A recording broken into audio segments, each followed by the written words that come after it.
ಗುರುಂ ಅರ್ಥಿಕಲ್ಪಿತಕಲ್ಪೋಯಂ ಪ್ರತ್ಯರ್ಥಿಕರಿಕೇಸರಿ ವ್ಯಾಸತೀರ್ಥಗುರೋರ್ಭೂಯಾದ್ ಅಸ್ಮದಿಷ್ಟಾರ್ಥಸಿದ್ಧಯೇ ಕಾಮಧೇನು ಯಥಾ ಪೂರ್ವಂ ಸರ್ವಾಭೀಷ್ಟಫಲಪ್ರದಾ ತಥಾ ಖಲೋ ವಾದಿರಾಜ ಶ್ರೀಪಾದೋ ಅಭೀಷ್ಟದ ಸತಾಂ ಭೂತರಾಜ ನಮಸ್ತುಭ್ಯಂ ವಾದಿರಾಜ ಗುರೋರ್ಪ್ರಿಯಃ ವಿದ್ರಾವ ಸರ್ವಭಾದಾನಃ ಸದತ್ವಂ ರಕ್ಷಣಂ ಕುರು ಪೂಜ್ಯಾಯ ರಾಘವೇಂದ್ರಾಯ ಸತ್ಯಧರ್ಮರತಾಯ ಚ ಭಜತಾಂ ಕಲ್ಪವೃಕ್ಷಾಯ ನಮತಾಂ ಕಾಮಧೇನವೇ ದುರ್ವಾದಿಧ್ವಾಂತರವಯೇ ವೈಷ್ಣವೇಂದೀವರೇಂದವೇ ಶ್ರೀರಾಘವೇಂದ್ರ ಗುರವೇ ನಮೋ ಅತ್ಯಂತ ದಯಾಲವೇ.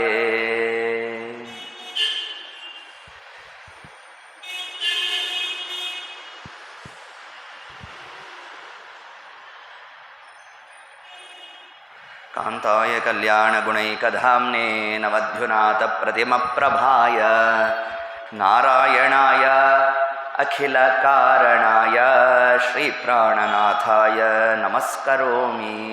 ಅನಾಕುಲಂ ಗೋಕುಲಮುಲ್ಲಲಾಸ ಯತ್ಪಾಲಿತಂ ನಿತ್ಯಮನಾವಿಲಾತ್ಮ ತಸ್ಮೈ ನಮೋ ನೀರದ ನೀಲಭಾಸೆ ಕೃಷ್ಣಾಯ ಕೃಷ್ಣ ರಮಣಪ್ರಿಯಾಯ ಅಪಿತೃಲೋಕ್ಯ ಬಹಿರುಲ್ಲಸಂತಿ ತಮೋಹರಂತಿ ಮೊಹರಾಂತರಂಚ ದಿಶ್ಯಾದೃಶಂ ನೋ ವಿಶದಾಂ ಜಯಂತಿ ಮಧ್ವಸ್ಯ ಕೀರ್ತಿರ್ದಿನನಾಥ ದೀಪ್ತಿಂ ಗುಣಾನುರೂಪೋನ್ನತಿಪೂರ್ಣಬೋಧ ಇತ್ಯಮುಷ್ಯ ನಾಮ ದ್ವಿಜವೃಂದವಂದಿತಃ ನಿರಂಗರಾಗಂ ಮುಖರಾಗವರ್ಜಿತಂ ವಿಭೂಷಣಂ ವಿಟ್ಟಭಭೂಷಣಾಯಿತಂ ಸ್ವಭಾವಶೋಭಾನೋ ಅನೂಪಮೇತಿ ಜಂತವಃ. ಶ್ರೀ ಗುರುಭ್ಯೋ ನಮಃ. ಹರಿ ಓಂ. ಶ್ರೀಮದಾಚಾರ್ಯರು ಪರಮಾತ್ಮನ ಪಾರಮ್ಯದ ನಿರೂಪಣೆಗಾಗಿ ಪರಮಹಂಸರಾಗಿ ಬರಬೇಕು ಅಂತ ಯಾವ ಒಂದು ಆಶ್ರಮ ಉತ್ಕೃಷ್ಟವಾಗಿರತಕ್ಕಂಥದ್ದು ಆ ಒಂದು ಪರಂಪರೆಯಲ್ಲೇ ತಾವು ಬಂದು ಅವರ ಸಾಧನೆ ಅಂತಲ್ಲ, ಸಜ್ಜನರ ಸಾಧನೆಗಾಗಿ ಏತತ್ ಒಂದು ಕ್ರಮವನ್ನು ತಾವು ಮಾಡ್ತಾ ಭಗವತ್ ಕಾರ್ಯ ಸಾಧಕ. ಈ ಒಂದು ನಿಟ್ಟಿನಲ್ಲಿ ಅಚ್ಯುತ ಪ್ರೇಕ್ಷಾಚಾರ್ಯರಿಂದ ಸನ್ಯಾಸ ದೀಕ್ಷೆಯನ್ನು ತಾ ಸ್ವೀಕಾರ ಮಾಡಿರುವುದು ಅವರ ಹೆಸರೇ ಹೇಳುವಂತೆ ಅಚ್ಯುತನಲ್ಲಿ ಸದಾಕಾಲ ತಾವು ತಮ್ಮ ದೃಷ್ಟಿಯನ್ನು ಇಟ್ಟಿರ್ತಕ್ಕಂಥವರು. ಅವರೇ ಅಚ್ಯುತ ಪ್ರೇಕ್ಷಾಚಾರ್ಯರು. ಗುಪ್ತ ಸಾಧಕರು. ಯೋಗ್ಯನಾದ ಶಿಷ್ಯ ಪ್ರಾಪ್ತಿಯಾಗಬೇಕು ಅಂತ ಬಹುಕಾಲ ಸಾಧನೆಯನ್ನು ಮಾಡಿರ್ತಕ್ಕಂಥವರು. ಯೋಗ್ಯ ಗುರುಗಳು ಸಿಗೋದು ಅತ್ಯಂತ ದುರ್ಲಭ, ಯೋಗ್ಯ ಶಿಷ್ಯ ಸಿಗೋದು ಅತ್ಯಂತ ದುರ್ಲಭ. ನೋಡಿ, ಎರಡೂ ಕೂಡ ಅಷ್ಟು ಸುಲಭವಾಗಿ ಸಿಗ್ತಕ್ಕಂಥದ್ದಲ್ಲ. ಬ್ರಹ್ಮಣ್ಯ ತೀರ್ಥರು ತಾವು ಬದರಿನಾರಾಯಣ ದೇವರ ಸೇವಾ ಬಲದಿಂದ ಪರಮಾತ್ಮ ತಾನು ಅನುಗ್ರಹ ಮಾಡ್ತಾ ವ್ಯಾಸರಾಜರಂಥ ಶಿಷ್ಯರು ಅಲ್ಲಿ ಪ್ರಾಪ್ತವಾಯಿತು ಅಂತ ನಾವು ಹ್ಯಾಕೆ ಕೇಳ್ತೇವೆ. ಆ ಒಂದು ಶಿಷ್ಟಾಚಾರ ಪರಂಪರೆ ಯೋಗ್ಯರ ಕೈಯಲ್ಲಿ ಅದು ಸೇರಿದಾಗ ಮಾತ್ರ ಧರ್ಮ ಉಳಿತದೆ. ಅದಕ್ಕಾಗಿ ಆ ಒಂದು ಅನ್ವೇಷಣೆಯಲ್ಲಿ ಅಚ್ಯುತ ಪ್ರೇಕ್ಷಾಚಾರ್ಯರು ತಾವು ಅನಂತೇಶ್ವರನನ್ನು ವಿಶೇಷತಃ ಪ್ರಾರ್ಥನಾದಿಗಳನ್ನು ಮಾಡ್ತಾ ಅದರ ಫಲವಾಗಿ ನಮ್ಮ ಆನಂದ ತೀರ್ಥರು ಅರ್ಥಾತ್ ಪೂರ್ಣಪ್ರಜ್ಞಾಚಾರ್ಯರು ತಾವು ಸನ್ಯಾಸವನ್ನು ಸ್ವೀಕಾರ ಮಾಡಿರ್ತಕ್ಕಂಥದ್ದು. ನಿರಂಗರಾಗಂ ಮುಖರಾಗವರ್ಜಿತಂ ವಿಭೂಷಣಂ. ಏನೇನೇನೇನು ಆಭರಣಾದಿಗಳಿಲ್ಲದೆ ಇದ್ದರೂ ಕೂಡ ವಿಭೂಷಿತಂ, ಅವರ ಮುಖ ಹೊಳಿತಾ ಇತ್ತಂತೆ. ಇದನ್ನು ನೋಡಿರ್ತಕ್ಕಂತಹ ಆ ಎಲ್ಲ ಜನಸ್ಥೋಮ ದ್ವಿಜವೃಂದ ವಂದಿತ ಎಲ್ಲರೂ ಕೂಡ ವಿಶೇಷವಾದ ಸ್ತೋತ್ರಾದಿಗಳನ್ನು ಮಾಡ್ತಾ ಇದ್ದಾರಂತೆ. ಹಿಂಗೆ ಮಾಡ್ತಾ ಆ ಶಿಷ್ಯನ ವರ್ಚಸ್ಸು, ಆ ಒಂದು ನಡೆ, ಅದನ್ನು ನೋಡಿ ಅಚ್ಯುತ ಪ್ರೇಕ್ಷಾಚಾರ್ಯರು ಅತ್ಯಂತ ಉತ್ಸುಕರಾಗಿದ್ದಾರಂತೆ. ನಾಳೆಯಿಂದ ಇವರಿಗೆ ನಾವು ಸನ್ಯಾಸಾಶ್ರಮದ ಕ್ರಮವನ್ನು ಪಾಠ ಮಾಡಬೇಕು ಅಂತ ಅವ್ರಿಗೆ ಅಪೇಕ್ಷೆ ಆಯಿತಂತೆ. ಅದ್ಯಾಪಿ ಅವರ ಧರ್ಮ. ಪಾಠ ಮಾಡಬೇಕು ಅಂತ ಹೊರಡೋಷ್ಟರಲ್ಲೇ ಆಚಾರ್ಯರು ಆಹ್ನಿಕ ಮುಗಿಸೇ ಬಿಟ್ಟಿದ್ರಂತೆ. ಏನೇನು ಸನ್ಯಾಸ ಪದ್ಧತಿಯಲ್ಲಿದೆ ಎಲ್ಲವನ್ನೂ ಕೂಡ ತಾವಾಗಿ ನಡೆಸ್ತಾ ಇದ್ದಾರಂತೆ. ನೋಡಿದ್ರು ಆಶ್ಚರ್ಯ ಆಯಿತು. ಅಲ್ಲ, ನಾವು ಪಾಠ ಮಾಡಿ ಅನೇಕ ದಿವಸ ಇದು ಅಭ್ಯಾಸ ಆಗಿ ತರುವಾಯ ಈ ಒಂದು ಹಂತದಲ್ಲಿ ಮಾಡ್ತಕ್ಕಂಥದ್ದು ಲೋಕನ್ಯಾಯ. ಆದರೆ ಈ ಹುಡುಗ ನಾವಿನ್ನೂ ಪಾಠನೇ ಮಾಡಿಲ್ಲ, ಆದರೂ ಕೂಡ ಸನ್ಯಾಸ ಧರ್ಮದಲ್ಲಿ ಏನೇನು ತಿಳಿಸಿದ್ದಾರೆ ತಾವು ಮಾತ್ರ ಆಚರಣೆ ಮಾಡಿದ್ದಲ್ಲ, ಅದನ್ನು ಮುಂದೆ ಗ್ರಂಥರೂಪದಲ್ಲಿ ಕೊಟ್ಟರು. ಯತಿ ಪ್ರಣವಕಲ್ಪ, ಯತಿಯಾದವರ ಲಕ್ಷಣ ಏನು, ಹೇಗಿರಬೇಕು, ಅದೆಲ್ಲವನ್ನೂ ಕೂಡ ಆಚಾರ್ಯರು ತಾವು ಅಲ್ಲಿ ತಿಳಿಸಿರತಕ್ಕಂಥದ್ದು. ಹೀಗೆ ಆ ಒಂದು ಆಚರಣೆ ಸದಾಚಾರಾದಿಗಳು ಅಂತೇನಿದೆ, ಗೃಹಸ್ಥರು, ಸನ್ಯಾಸಿಗಳು, ಬ್ರಹ್ಮಚಾರಿಗಳು ಎಲ್ಲರೂ ಕೂಡ ಯಾವ ಕ್ರಮದ ಒಂದು ಅನುಷ್ಠಾನ ಮಾಡಬೇಕು, ನಮ್ಮ ಅನುಷ್ಠಾನಕ್ಕೆ ಮೂಲ ಯಾವುದು, ಸದಾಚಾರ ಸ್ಮೃತಿ. ಆಚಾರ್ಯರು ಕೊಟ್ಟಿರತಕ್ಕಂತಹ ಒಂದು ಕೃತಿರತ್ನ. ಬೆಳಗ್ಗೆ 7 ಕಾಲದಿಂದ ರಾತ್ರಿ ಮಲಗೋ ತನಕ, ರಾತ್ರಿ ಮಲಗಿದಾಗಲೂ ಹೇಗೆ ಮಲಗಬೇಕು ಎಲ್ಲ ಉಲ್ಲೇಖ ಮಾಡ್ತಾರೆ. ಬಾಯಿ ಮುಕ್ಕಳಿಸೋದು ಹೇಗೆ, ದಂಡೂಷ ಹೇಗೆ, ಅದರ ಪಾಠ ಮಾಡ್ತಾರೆ. ಅಲ್ರಿ, ನಮಗೇನು ದಂಡೂಷ ಮಾಡ್ಲಿಕ್ಕೆ ಬರಲ್ವಾ, ಬಾಯಿ ಮುಕ್ಕಳಿಸೋಕ್ಕೆ ಬರಲ್ವಾ, ಅದಕ್ಕೆ ನಿಮ್ಮ ಆಚಾರ ಬಂದು ಪಾಠ ಮಾಡಬೇಕಾ ಅಂತಂದರೆ ಅದಕ್ಕೆ ತಿಳಿಸಿದ್ರು. ಹೌದಪ್ಪ, ನೀವು ಮಾಡೋಲ್ಲ ಅಂತ ಯಾರು ಹೇಳಿದ್ರು, ಆದರೆ ನೀವು ಮಾಡ್ತಿರೋ ಆ ಪ್ರಕ್ರಿಯೆಯಿಂದ ಮೋಕ್ಷ ಸಾಧನೆ ಆಗ್ತಾ ಇದೆಯಾ ಹಿಂಗೆ ಪ್ರಶ್ನೆ ಮಾಡಿದ್ರು. ಹಾಂ ಅಂದರು. ಅಲ್ಲ, ದಂಡೂಷ ಬಾಯಿ ಮುಕ್ಕಳಿಸೋದ್ರಿಂದ ಮೋಕ್ಷ ಸಾಧನೆನಾ? ಇದು ಯಾವುದ್ರಿ, ಇದು ಹೊಸದು. ನಾವೇನೋ ದೇವ್ರ ಪೂಜೆ ಮಾಡೋದು, ಒಂದಿಷ್ಟು ಪಾಠ ಪ್ರವಚನ ಗ್ರಂಥ ಅದು ಇದು ಅಂತ ಏನಾದ್ರು ಮಾಡಿದ್ರೆ ಮೋಕ್ಷ, ಇದು ಹೌದು. ಬಾಯಿ ಮುಕ್ಕಳಿಸೋದ್ರಿಂದ ಏನು ಸಾಧನೆ ಅಂತಂದರೆ ಇದನ್ನು ಆಚಾರ ತಿಳಿಸ್ತಾರೆ. ಅದಕ್ಕೊಂದು ಕ್ರಮ ಇದೆ. ಹೇಗೆ ಬಾಯಿ ಮುಕ್ಕಳಿಸ್ಬೇಕು, ಯಾವ ಯಾವ ಕಾಲದಲ್ಲಿ ಎಷ್ಟು ಬಾರಿ ಬಾಯಿ ಮುಕ್ಕಳಿಸ್ಬೇಕು ನೋಡಿ ಎಲ್ಲ ತಿಳಿಸಿದ್ದಾರೆ ನಮಗೆ. ಸಾಮಾನ್ಯವಾಗಿ ಲೋಕದ ಕ್ರಮ ಹೇಗೆ, ಬಾಯಿ ಮುಕ್ಕಳಿಸೋದು ಅಂದರೆ ನೇರವಾಗಿ ಬಾಯಿ ಮುಕ್ಕಳಿಸ್ಬಿಡ್ತೇವೆ, ಕೂಡುದು ಅಂದರು ಆಚಾರ. ಹಂಗೆ ಮಾಡಬೇಡ್ರಿ, ಬಲಭಾಗಕ್ಕೆ ತಿರುಗಿ ಕೂಡುದು, ಮತ್ತು ಎಡಭಾಗಕ್ಕೆ ತಿರುಗಿ ಮಾಡಬೇಕು ನೋಡಿ, ಇದೊಂದು ಕ್ರಮ.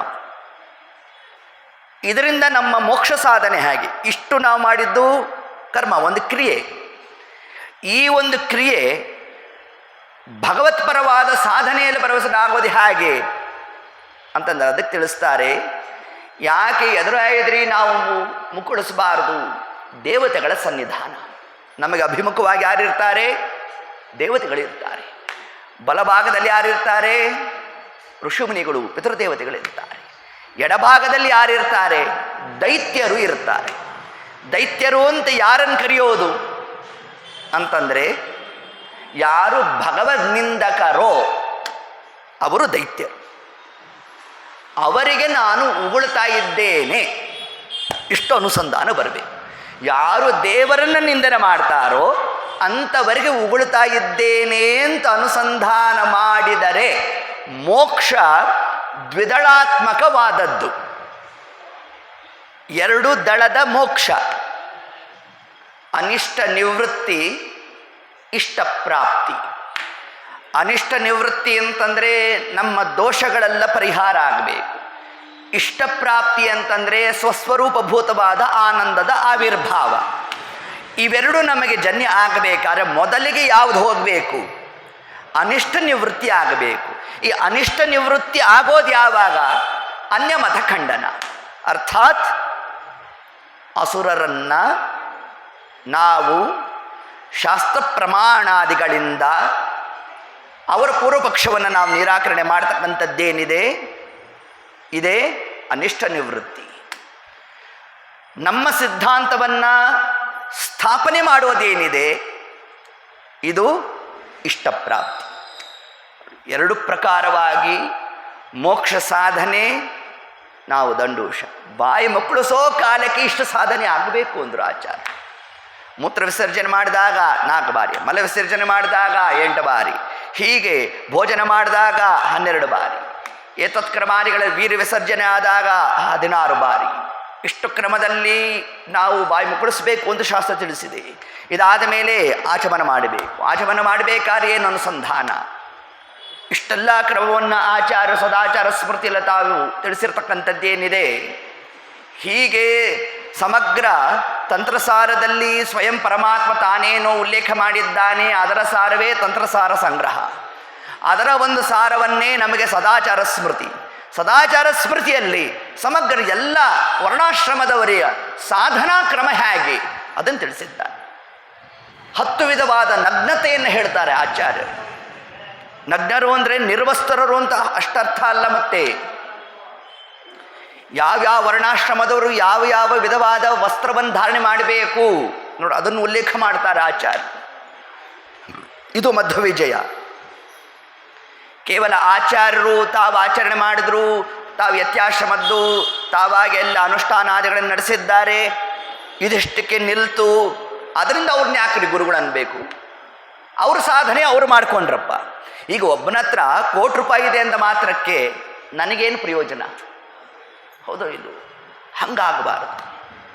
ಅದರಿಂದ ಸ್ವಭಕ್ತ ಅಶೇಷ ಸಂಶಯ ಕ್ಷೇತ್ರೂಣಾಂ, ಯಾರು ಅವರನ್ನು ಹಿಡಿದಿರ್ತಾರೆ, ಅವರ ಸೇವಾ ಪರವಾಗಿರ್ತಾರೆ, ಅಂಥವರ ಅಜ್ಞಾನವನ್ನು ತಾವು ನಿರಸನ ಮಾಡ್ತಾ ಯಥಾರ್ಥ ಜ್ಞಾನದ ಮಾರ್ಗದಲ್ಲಿ ಯಾರು ನಮ್ಮನ್ನು ದ್ಯಾವೆ ಕರ್ಕೊಂಡು ಹೊರಡ್ತಾರೋ ಅವರನ್ನು ಗುರುಗಳು ಅಂತ ಕರಿಬೇಕು.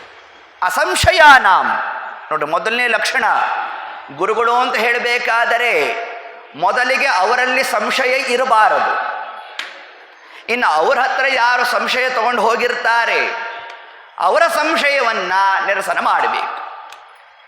ಇಷ್ಟು ಯಾರಲ್ಲಿರುತ್ತೋ ಅವರೇ ವಿಶ್ವಗುರೋರ್ ವಿಶುದ್ಧಾಂ. ಇಷ್ಟು ಕ್ರಮವನ್ನು ಆಚಾರ್ಯರು ತಾವಲ್ಲಿ ತಿಳಿಸ್ತಾ ಎಷ್ಟೆಷ್ಟು ಕ್ರಮದ ಒಂದು ನಮ್ಮ ನಿತ್ಯ ಅನುಷ್ಠಾನಾದಿಗಳನ್ನು ಆಚಾರ್ಯ ತಾವು ತಿಳಿಸ್ಕೊಟ್ಟಿದ್ದಾರೆ. ವಸ್ತ್ರಧಾರಣಾ ವಿಷಯವನ್ನು ನಾವು ತಗೊಂಡಾಗ ಪಂಚಕಚ್ಚಾ ವಿಹೀನಸ್ತು ನಗ್ನಂ ಇತ್ಯಭಿಧೀಯತೆ. ಕಚ್ಚೆ ಹಾಕದೆ ಸಾಧನೆಯಲ್ಲಿ ತೊಡಗಿದ್ದೇವೆ ಅಂತಂದರೆ ನಗ್ನರು ಅಂತ ಬರೆದು ಬಿಡ್ತಾರೆ. ಮಾಡಿರೋ ಸಾಧನೆ ಸಾಫಲ್ಯ ಆಗೋಲ್ಲ. ಮಾಡಿದ್ದಕ್ಕಂತೂ ಫಲ ಇದೆ, ಒಂದು 35 ಅಂಕ ಅಂತೂ ಸಿಗುತ್ತೆ ಹಂಗೂ ಹಿಂಗೂ ಆಗಿ. ಆದರೆ ಅಷ್ಟೇ ತಗೊಂಡ್ರೆ ಹೆಂಗ್ರಿ ಆಗ್ತದೆ? ಒಳ್ಳೆ ಕಾಲೇಜಲ್ಲಿ ಸೀಟ್ ಸಿಗ್ತದ?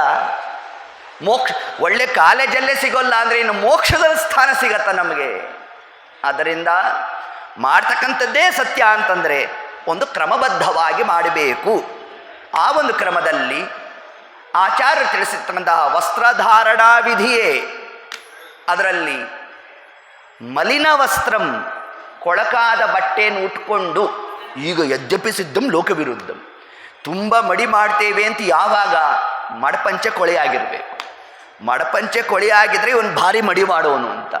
ಏನಾರು ಹೊಸ ಹೊಸ ಮಡಪಂಚೆ ಉಟ್ಕೊಂಡು ಬಂದ್ವಿ ಅಂತಂದರೆ ಇವ್ರಿಗಿನ್ನೂ ಅನುಭವ ಇಲ್ಲ ಅಂತ ಅರ್ಥ. ಅದು ನೋಡಿ, ಹಿಂಗೆ ನಾವು ಮಾಡ್ಕೊಂಬಿಟ್ಟಿದ್ದೇವೆ. ಆದರೆ ಆಚಾರ್ಯ ತಿಳಿಸಿದ್ರು ಹಂಕ್ರಮ ಅಲ್ಲ. ಮಲಿನ ವಸ್ತ್ರ ಉಟ್ಕೊಂಡು ನಾವೇನಾದರೂ ದೇವರ ಪೂಜೆ ಮಾಡಿದ್ದೇವೆ ಅಂತಂದರೆ ನಗ್ನಂ ಇತ್ಯಭಿಧೀಯತೆ, ನಗ್ನರು ಅಂತ ಬರ್ಕೊಂಡ್ಬಿಡ್ತಾರಂತೆ ನೋಡಿ. ಆದ್ದರಿಂದ ಇನ್ನು ಸ್ಯೂತ ವಸ್ತ್ರ ನಗ್ನಂ ಇತ್ಯಭಿಧೀಯತೆ. ಯಾಕೆ ನಾವು ಪ್ಯಾಂಟು ಶರ್ಟ್ ಹಾಕ್ಕೊಂಡು ದೇವ್ರ ಪೂಜೆ ಮಾಡಬಾರ್ದು? ಅದು ಕಾಟನ್, ಇದು ಕಾಟನ್. ಯಾರೋ ಊಟಕ್ಕೆ ಕೂತಿದ್ನಪ್ಪ, ಕಾಟನ್ ಜೀನ್ಸೇ ಹಾಕ್ಕೊಂಡಿದ್ದ ಅವನು. 100% ಕಾಟನ್ ಅಂತ ಬೇರೆ ಬರೆದು ಬಿಟ್ಟಿತ್ತು ಅದ್ರ ಮೇಲೆ. ನಮ್ಮ ಪಂಚೆ ಏನು? ಇದು ಹತ್ತಿನೇ, ಅದು ಹತ್ತಿನೇ, ಎರಡೂ ಮೂಲ ಪದಾರ್ಥ ಒಂದೇ ಆದಾಗ ಅದನ್ನು ಯಾಕೆ ನಿಷೇಧ ಮಾಡ್ತೀರಾ? ಯಾರು ಪ್ರಶ್ನೆ ಮಾಡಿಬಿಟ್ರೆ ನಮಗೆ, ಅಲ್ರಿ ಆಚಾರ್ಯ ನಿಮ್ಮದು ಹತ್ತಿ ಬಟ್ಟೆ ನಂದು ಹತ್ತಿ ಬಟ್ಟೆ, ಹಿಂಗಿದ್ದಾಗ ನಿಮ್ಮದನ್ನು ಮಡಿ ಅಂತೀರಾ, ನಮ್ದನ್ನು ಮೈಲ್ಗಿ ಅಂತೀರಾ? ಏನು ಈ ಸಂಪ್ರದಾಯ ನಿಮ್ಮದು? ಇವೆಲ್ಲ ಗೊಡ್ಡ ಸಂಪ್ರದಾಯ ಆಗೋಯ್ತು ನಿಮ್ಮದು, ಅರ್ಥಹೀನವಾದ ಅಂತಂದ್ಬಿಟ್ರು. ಆದರೆ ಇದಕ್ಕೆ ಆಚಾರ ಉತ್ತರ ಕೊಡ್ತಾರೆ.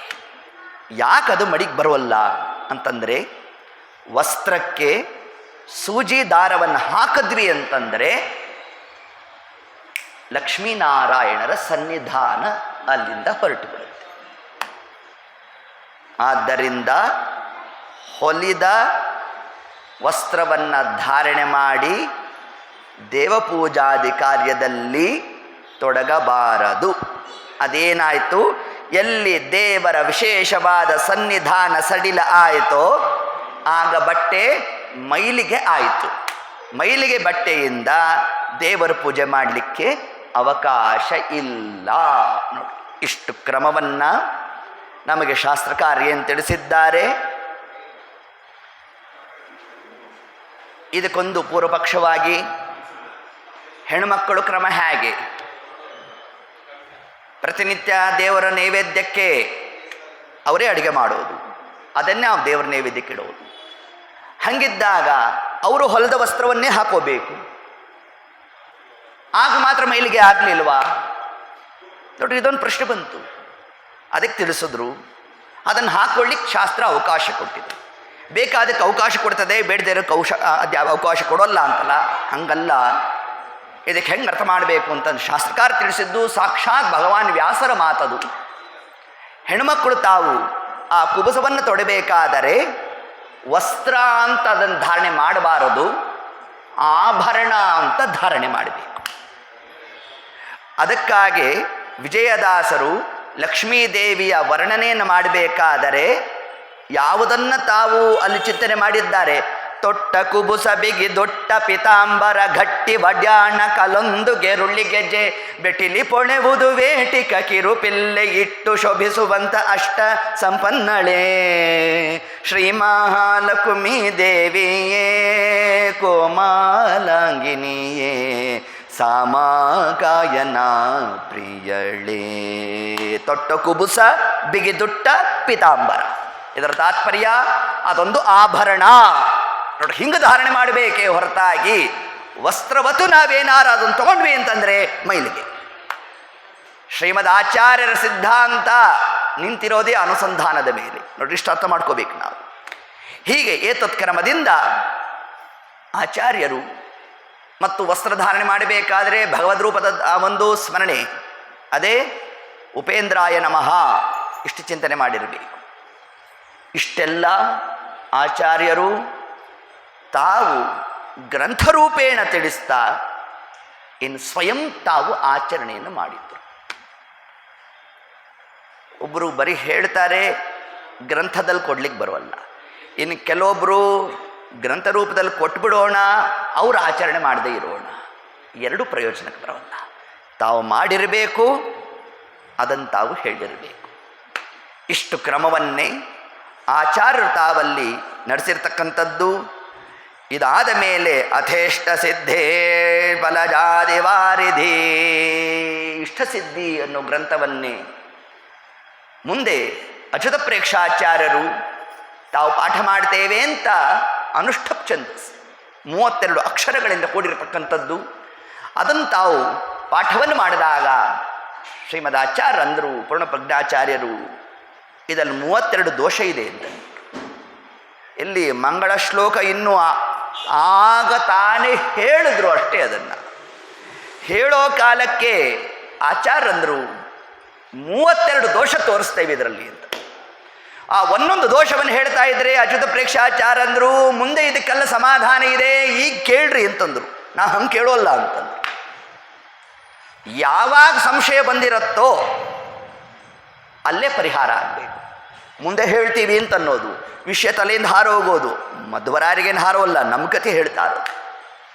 ಆದ್ದರಿಂದ ಆ ಎಲ್ಲ ಪ್ರಶ್ನೆಗೂ ಈಗಲೇ ಉತ್ತರ ಕೊಟ್ರಿ ಅಂತ ತಾವು ಕೇಳಿದಾಗ ನಿಮಗೆ ಪಾಠ ಮಾಡೋ ಸಾಮರ್ಥ್ಯ ನಮಗಿಲ್ಲ ಅಂದ್ಬಿಟ್ರಂತೆ ಅಚ್ಯುತ ಪ್ರೇಕ್ಷಾಚಾರ್ಯ.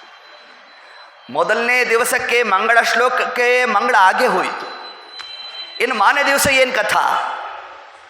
ಆಚಾರ್ಯರೇ ಪ್ರಾರಂಭ ಮಾಡಿದ್ರಂತೆ ಪಾಠ ಪ್ರವಚನವನ್ನು. ಇದರ ತಾತ್ಪರ್ಯ ಎಂದಿಗೂ ಸಾಧಕರು ಇವೆರಡನ್ನು ಬಿಟ್ಟಿರಬಾರದು. ಪಾಠ ಪ್ರವಚನ. ನಾವು ಸ್ವಯಂ ಅಧ್ಯಯನಶೀಲರಾಗಿರಬೇಕು. ಕಲ್ತದ್ದನ್ನು ಇನ್ನೊಬ್ಬರಿಗೆ ಹೇಳ್ತಾ ಇರಬೇಕು. ಇವೆರಡು ಕ್ರಮದಲ್ಲಿ ಯಾವುದನ್ನು ಬಿಟ್ಟರೂ ದೋಷನೇ. ಅಧ್ಯಯನ ಮಾಡದೇ ಬಂದಿದ್ದೇವೆ ಅಂದರೆ ಚರ್ವಿತ ಚರವಣ, ಹೇಳಿದ ವಿಷಯನೇ ಹೇಳ್ತಾ ಇರಬೇಕಾಗತ್ತೆ. ನೋಡಿ, ಇದೊಂದು ದೋಷ ಆಗೋಗುತ್ತೆ. ಅದರಿಂದ ತಾನು ಸ್ವಯಂ ಅಧ್ಯಯನ ಮಾಡ್ತಾ ಇರಬೇಕು, ಇನ್ನೊಬ್ಬರು ಹೇಳಬೇಕು. ವಿದುರ ನೀತಿಯಲ್ಲಿ ವಿದುರ ಈ ಮಾತನ್ನು ಹೇಳ್ತಾನೆ, ಮನೆಗೆ ಯಜಮಾನ ಅಂತ ಕರೆಸ್ಕೋಬೇಕಾದರೆ ಏನು ಲಕ್ಷಣ? ಬರೀ ಹೋದ, ದುಡ್ದ, ತಂದಾಕ್ದ ಅಷ್ಟಕ್ಕೆ ಯಜಮಾನ ಅಂತ ಕರೆಸ್ಕೊಳ್ಳಲ್ಲ ಅಂದ ವಿದುರ. ಮನೆಯಲ್ಲಿ ಇರತಕ್ಕಂಥವರಿಗೆ 10 ನಿಮಿಷ ಆದರೂ ಧರ್ಮೋಪದೇಶವನ್ನು ಮಾಡಬೇಕಂತೆ.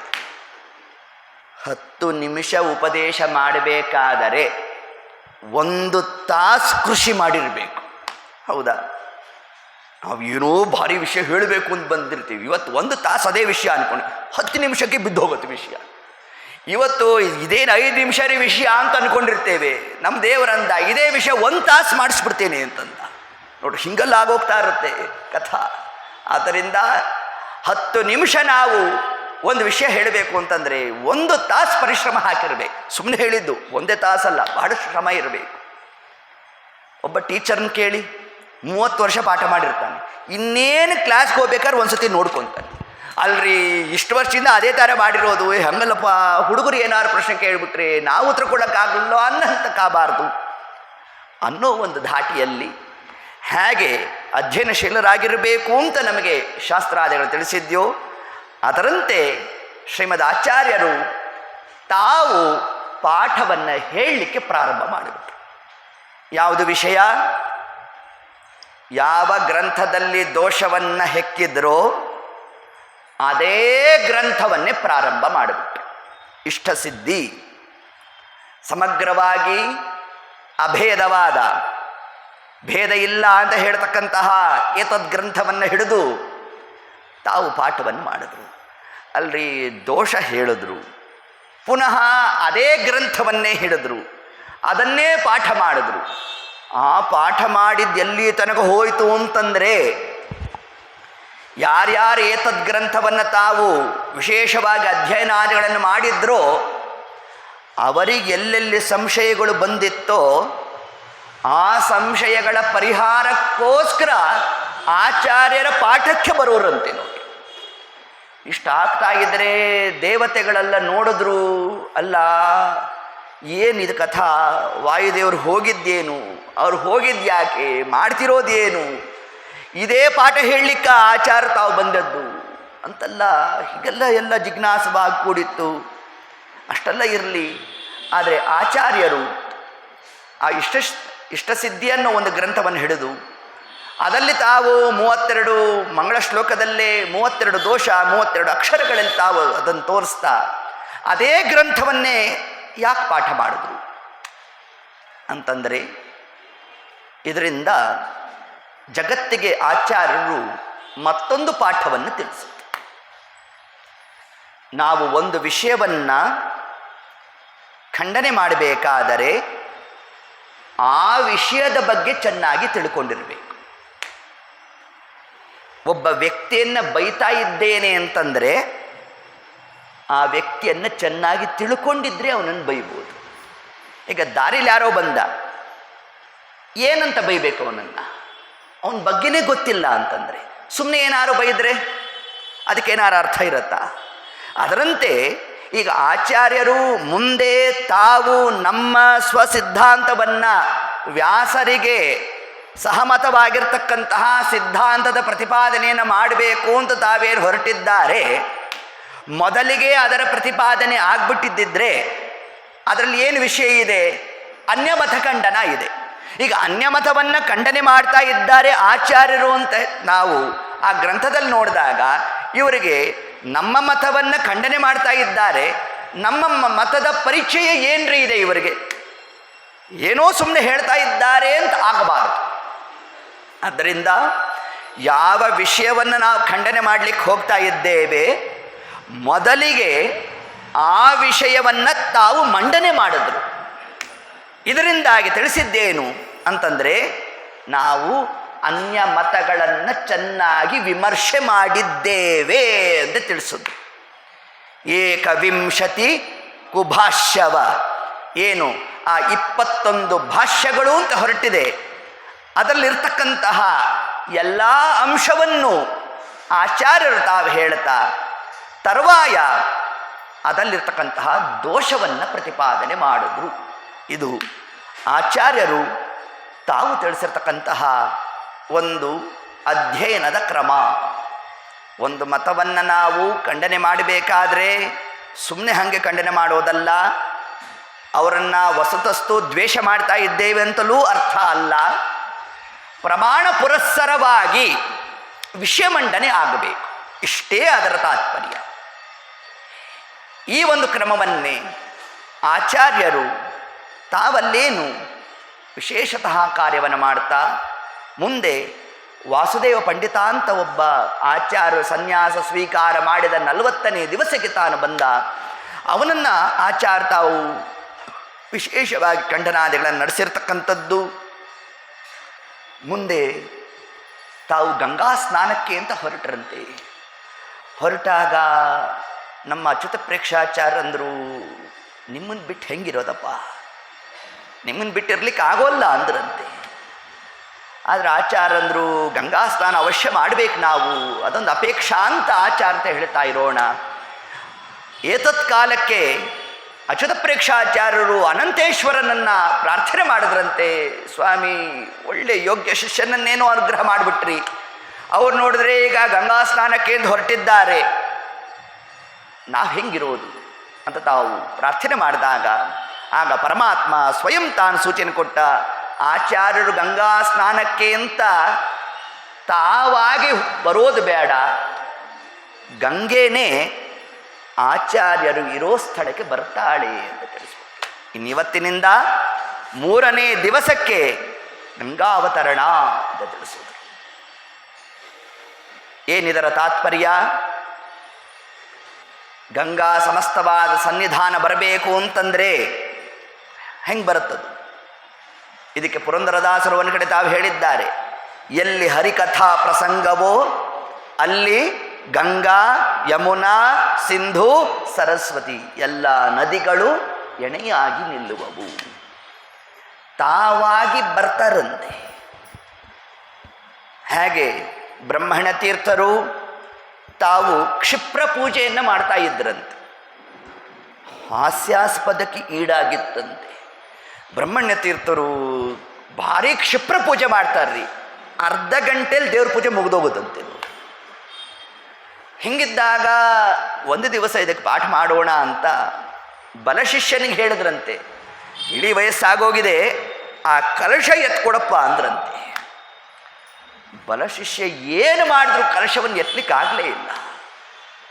ಆಮೇಲೆ ಬ್ರಹ್ಮಣ್ಯ ತೀರ್ಥರೇ ತಗೊಂಡ್ರು, ಅಭಿಷೇಕ ಮಾಡಿದ್ರು, ಎಲ್ಲ ಪ್ರಕರಣ ಮುಗಿತು. ಆ ತರುವಾಯ ಶಿಷ್ಯ ಕೇಳ್ದ, ಅಲ್ಲ ನಮ್ಮಿಂದ ಯಾಕೆ ಎತ್ತಕ್ಕಾಗಲಿಲ್ಲ ಅದನ್ನು ಅಂತಂದರೆ, ಆಗ ಬ್ರಹ್ಮಣ್ಯ ತೀರ್ಥರು ತಿಳಿಸಿದ್ರಂತೆ, ಯಾಕೆ ಎತ್ತಕ್ಕಾಗಲಿಲ್ಲ ಅಂತ ಕೇಳಿದೆ ಅಲ್ವೇನಪ್ಪ, ಸಮಸ್ತವಾದ ನದ್ಯಾಭಿಮಾನಿ ದೇವತೆಗಳು ಕೂತಿದ್ರು ಅಲ್ಲಿ, ಅದಕ್ಕಾಗಿ ನಿಮ್ಮಿಂದ ಎತ್ತಕ್ಕಾಗಲಿಲ್ಲ ಅಂದ್ರಂತೆ.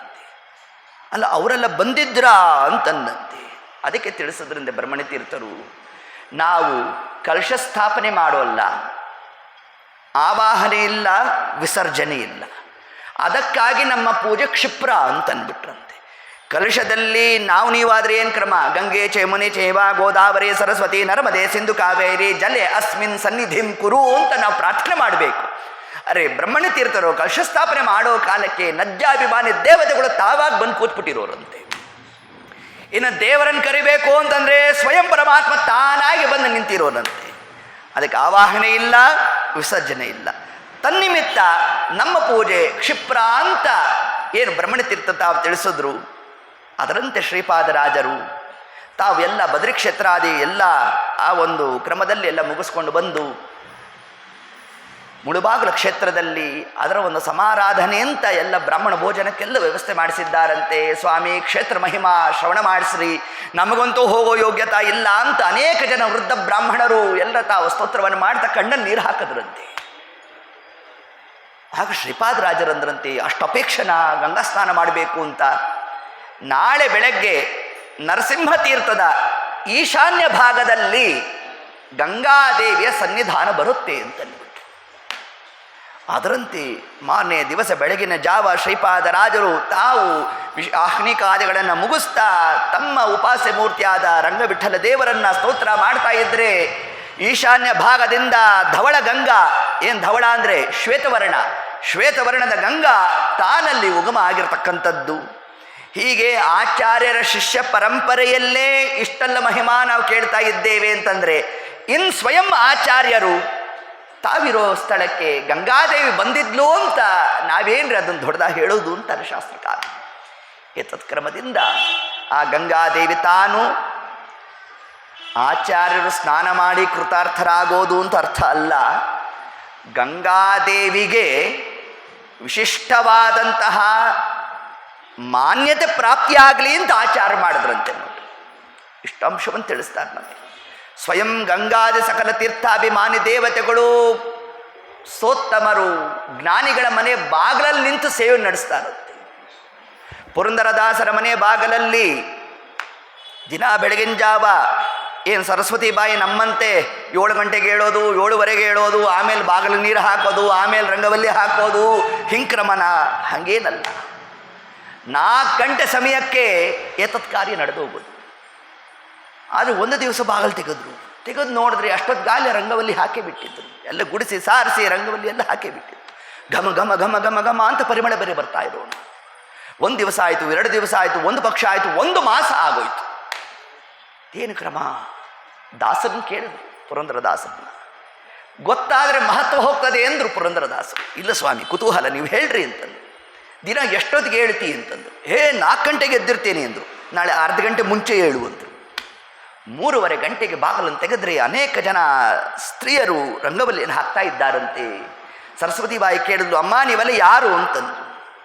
ನೋಡ್ಲಿಕ್ಕೆ ಒಳ್ಳೆ ದೇವತಾ ಸ್ತ್ರೀಯರಂತೆ ಇದ್ದೀರಿ ಅಂತ ಹೇಳಿದಾಗ ಒಬ್ಬೊಬ್ಬರು ತಮ್ಮ ಪರಿಚಯ ಮಾಡಿಕೊಂಡ್ರಂತೆ. ನಾನು ಗಂಗಾ, ಇವಳು ಯಮುನಾ, ಇವಳು ಸಿಂಧು, ಇವಳು ಸರಸ್ವತಿ ಅಂತಂದ್ರಂತೆ. ಸರಸ್ವತಿ ಬಾಯಿಗೆ ಆಶ್ಚರ್ಯ ಆಗೋಯ್ತು. ಅಲ್ಲಮ್ಮ, ನೀವು ಯಾಕೆ ನಮ್ಮನೆ ಬಾಗಿಲಿಗೆ ಬಂದ್ರಿ? ನೀವು ಯಾಕೆ ಸೇವೆ ಮಾಡ್ತಾ ಇದ್ದೀರಿ? ನೀವಿರೋ ಜಾಗಕ್ಕೆ ನಾವು ಬರಬೇಕು, ಬಾಗಿನ ಕೊಡಬೇಕು, ನಾವು ಸಾಧನೆ ಮಾಡಬೇಕು ಅಂತಂದರೆ ಆಗ ಗಂಗಾದೇವಿ ತಿಳಿಸಿದ್ಲಂತೆ, ಜಗತ್ತಿನಲ್ಲಿರೋರು ಎಲ್ಲ ಪಾಪವನ್ನು ನಾವು ಧರಿಸಿರ್ತೇವೆ, ನಾವೆಲ್ಲಿ ಕಳ್ಕೋಬೇಕದನ್ನು? ಸೋತ್ತಮರ ಮನೆ ಬಾಗಿಲಿಗೆ ಹೋಗಿ ನಾವು ಅದನ್ನು ಕಳ್ಕೋಬೇಕು. ಆದ್ದರಿಂದ ಯಾವ ಪುರಂದರೋಪನಿಷತ್ ಅನ್ನೋ ಆ ವಿಶಿಷ್ಟವಾದಂತಹ ಕ್ರಮವನ್ನು ಕೊಟ್ಟಿರ್ತಕ್ಕಂಥ ಮಹಾನುಭಾವರು ಯಾರು ಪುರಂದರದಾಸರು, ಅಂತಹ ದಾಸರ ಮನೆ ಬಾಗಿಲು ಸೇವೆ ಮಾಡಿದರೆ ನಮ್ಮ ದೋಷ ಪರಿಹಾರ ಆಗ್ತದೆ ಅಂತ ಗಂಗಾದಿ ಸಕಲ ತೀರ್ಥಗಳು ತಾವಲ್ಲಿ ಬಂದು ಕೃತಾರ್ಥ ಭಾವವನ್ನು ತೋರ್ತಾ ಇದ್ದರೆ, ಇನ್ನು ಸ್ವಯಂ ಶ್ರೀಮದ್ ಆಚಾರ್ಯರೋ ಸ್ಥಳದಲ್ಲಿ ಗಂಗಾದೇವಿ ಬಂದ್ಲೋ ಅಂತ ನಾವೇನ್ರಿ ಅದನ್ನು ವಿಶೇಷ ಹೇಳೋದು ಅಂತ ತಿಳಿಸ್ತಾರೆ. ಹೀಗೆ ಇಷ್ಟು ಕ್ರಮದಿಂದ ನಮಗೆ ಹೇಳ್ತಾ ನಿಗದ್ಯತಾಂ ಗದ್ಯಮಿಹೈವ ಪಂಚಮೇ. ಮುಂದೆ ಎಲ್ಲ ಆ ಒಂದು ಸಭಾ ನಿರ್ಮಾಣ ಆಗಿರಬೇಕು. ಶ್ರೀಮದ್ ಭಾಗವತ ಗ್ರಂಥ ಎಲ್ಲ ಪಾರಾಯಣ ಪ್ರಾರಂಭ ಆಗಿದೆ. ಅದರಲ್ಲಿ ಅನೇಕ ಜನ ಶಿಷ್ಯರು ಜೊತೆಗೆ ಶ್ರೀಮದ್ ಆಚಾರ್ಯರು ಇಷ್ಟು ಮಂದಿ ತಾವು ಕೂತಂತಹ ಕಾಲಕ್ಕೆ ಭಾಗವತದ ಒಂದು ಸಾಲಿಗೆ, ಒಂದು ಪಂಕ್ತಿಗೆ, ಒಂದು ಶಬ್ದಕ್ಕೆ ಪ್ರತಿರೋಧ ಬಂತು. ಒಂದೊಂದು ಪುಸ್ತಕದಲ್ಲಿ ಒಂದೊಂದು ಕ್ರಮದ ಶಬ್ದ ಪ್ರಯೋಗ ಆಗಿತ್ತು. ಯಾವುದನ್ನು ತಗೋಬೇಕು ಅಂತಂದಾಗ ಆಚಾರ್ಯರು ನಿರಪೇಕ್ಷ, ಯಾವ ಪುಸ್ತಕ ತಗೊಳ್ಳೋದು ನೋಡ್ರಿ ಈ ಪುಟ ಹಂಗೇನಲ್ಲ ಆಚಾರ ಕ್ರಮ. ಒಂದು ಶಿಷ್ಟಾಚಾರ ಪರಂಪರೆಯನ್ನು ಆಚಾರ್ಯರು ತಿಳಿಸ್ಬಿಟ್ರು. ಇದೇ ವ್ಯಾಸರಿಗೆ ಸಮ್ಮತವಾದ ಶಬ್ದ ಅಂತನ್ಬಿಟ್ರು. ಅಚ್ಯುತ ಪ್ರೇಕ್ಷಾಚಾರ್ಯ ಕೂತಿದ್ರು. ಇದೇ ವ್ಯಾಸರಿಗೆ ಸಮ್ಮತವಾದದ್ದು ಅಂತ ಹೇಗೆ ಹೇಳ್ತೀರಿ ನೀವು? ಹೇಗೆ ಹೇಳ್ತೀರಿ? ನಮಗೆ ಗೊತ್ತು ಅಂದರು ಆಚಾರ್ಯ. ಗೊತ್ತು? ಇಡೀ ಭಾಗವತ ಗೊತ್ತಾ ಅಂತಂದರು. 18,000 ಶ್ಲೋಕಗಳು. ಹಿಂಗಂದಾಗ ಭಗವದ್ ಅನುಗ್ರಹದಿಂದ ಗೊತ್ತು ಅಂದರು ಆಚಾರ್ಯ. ಹಾಗಾದರೆ ಪಂಚಮಸ್ಕಂದ ಭಾಗವತವನ್ನು ಹೇಳ್ರಿ ನೋಡೋಣ ಅಂದರು. ಯಾಕೆ ಪಂಚಮಸ್ಕಂದವನ್ನೇ ಹೇಳಿದ್ರು? ಉಳಿದ ಸ್ಕಂದಗಳು ಸುಲಭ, ಪದ್ಯ. ಪಂಚಮಸ್ಕಂದ ಭಾಗವತ ಗದ್ಯ. ಗದ್ಯ ಹೇಳೋದೇ ಕಷ್ಟ. ಹೌದು, ನಮ್ಮ ಮಂತ್ರಾಲರಾಯರದು ಪ್ರಾತಃ ಸಂಕಲ್ಪ ಗದ್ಯ ಹೇಳೋದೇ ಕಷ್ಟ. ಅದು ಹೇಳೋದು ಕಷ್ಟ ಇರಲಿ, ಇನ್ನೊಂದು ಗದ್ಯ ಬರೆದಿದ್ದಾರೆ ರಾಯರು. ನಮಗೆ ಜಗತ್ತಿನಲ್ಲಿ ಗೊತ್ತಿರೋದು 2. ರಾಯರು ಕೊಟ್ಟಿರ್ತಕ್ಕಂಥದ್ದು ಪ್ರಾತಃ ಸಂಕಲ್ಪ ಗದ್ಯ, ಸರ್ವಸಮರ್ಪಣ ಗದ್ಯ ಅಲ್ವಾ? ಇನ್ನೊಂದು ಗದ್ಯ ಇದೆ, ಮಾನುಷ ದೇಹೆ ಭಗವತ್ ಸಂಖ್ಯಾ ಧ್ಯಾನ ಪ್ರಕರಣ. ಗ್ರಂಥದ ಹೆಸರು ಇದು. ಗ್ರಂಥದ ಹೆಸರೇ ಒಂದು ಗದ್ಯ. ಹಿಂಗಿರ್ಬೇಕಾದ್ರೆ ಇನ್ನು ಗದ್ಯ ಹೇಗಿರಬೇಡ. ಲೌಕಿಕ ವೈದಿಕ ಭೇದ ಭಿನ್ನ ವರ್ಣಾತ್ಮಕ ಧ್ವನ್ಯಾತ್ಮಕ ಆಶಯ ಶಬ್ದಾತ ಋಗಾದಿ ವೇದಾತ ವಿಷ್ಣು ಮಂತ್ರಾರ್ಥ ವ್ಯಾಹೃತ್ಯರ್ಥ ಪ್ರಣವೋಪಾಸಕಾನ ಹಿಂಗೆ ಅಂತ ಹೋಗ್ತಾ ಇರಬೇಕು. ಇನ್ನು ಅದರಲ್ಲೂ ಭಾಗವತ ಗ್ರಂಥ, ಭಾಗವತ ಗ್ರಂಥದ ಪಂಚಮಸ್ಕಂದ, ಅದರಲ್ಲಿರುವಂತಹ ಗದ್ಯ ಭಾಗ, ಅದನ್ನೇ ನಿಗದ್ಯತಾಂ ಗದ್ಯಮಿಹೈವ ಪಂಚಮೇ. ಅದನ್ನೇ ಆಚಾರ್ಯರು ತಾವು ಅಚ್ಯುತ ಪ್ರೇಕ್ಷಾಚಾರ್ಯರು ಹಾಳೆ ತಿರುವೋಷ್ಟರಲ್ಲೇ ಮುಂದಿನ ಭಾಗಕ್ಕೆ ಹೊಟ್ಟೋಗಿರೋರಂತೆ ಆಚಾರ್ಯ. ಹಾಳೆ ತಿರುಗಿಸೋ ವೇಗ ಕಡಿಮೆ ಆಗಿತ್ತಂತೆ, ಆಚಾರ್ಯ ಹೇಳೋ ವೇಗ ಅವ್ರು ತಡಿಲಿಕ್ಕೆ ಆಗ್ತಾ ಇಲ್ವಂತೆ. ಇದನ್ನೇ ನಾವೇನೋ ಕೂತ್ಕೊಂಡು ನಮ್ಮ ಆಚಾರನ ತಗೊಂಡು ಮೇಲೆ ಕೂಡಿಸ್ಬೇಕು, ಅದಕ್ಕೆ ಇದೇನೋ ಹೇಳ್ತಾ ಕೂತಿದ್ದೇವೆ, ಹಂಗೆ ಅರ್ಥ ಮಾಡಬೇಡ್ರಿ. ಒಂದೊಂದು ಶ್ರೀಮದ್ ಆಚಾರ್ಯ ಬಗ್ಗೆ ನಾವು ಹೇಳಬೇಕಾದ್ರೆ ವೇದ ಪ್ರಮಾಣ. ಅವರಾಸು ಧಾವತೆ ಸಪ್ತ ಶಿವಾಸು ಮಾತೃಷು ತೃತೀಯಮಸ್ಯ ಋಷಭಸ್ಯ ದೋಹಸೆ ದಶಪ್ರಮತಿಂ ಜನೆಯಂತ ಯೋಷಾಣ. ಇದೇ ಬಳಿತ್ಥಾ ಸೂಕ್ತ, ಪ್ರಾಣಾಗ್ನಿ ಸೂಕ್ತ ಅಂತ ಅದಕ್ಕೆ ಹೆಸರು. ಅದರಲ್ಲಿರ್ತಕ್ಕಂಥ ಮೊದಲನೇ 8 ಮಂತ್ರಗಳು ಸಾಕ್ಷಾತ್ತಾಗಿ ವಾಯುದೇವರ ವರ್ಣನ ರೂಪವಾಗಿರ್ತಕ್ಕಂಥದ್ದು.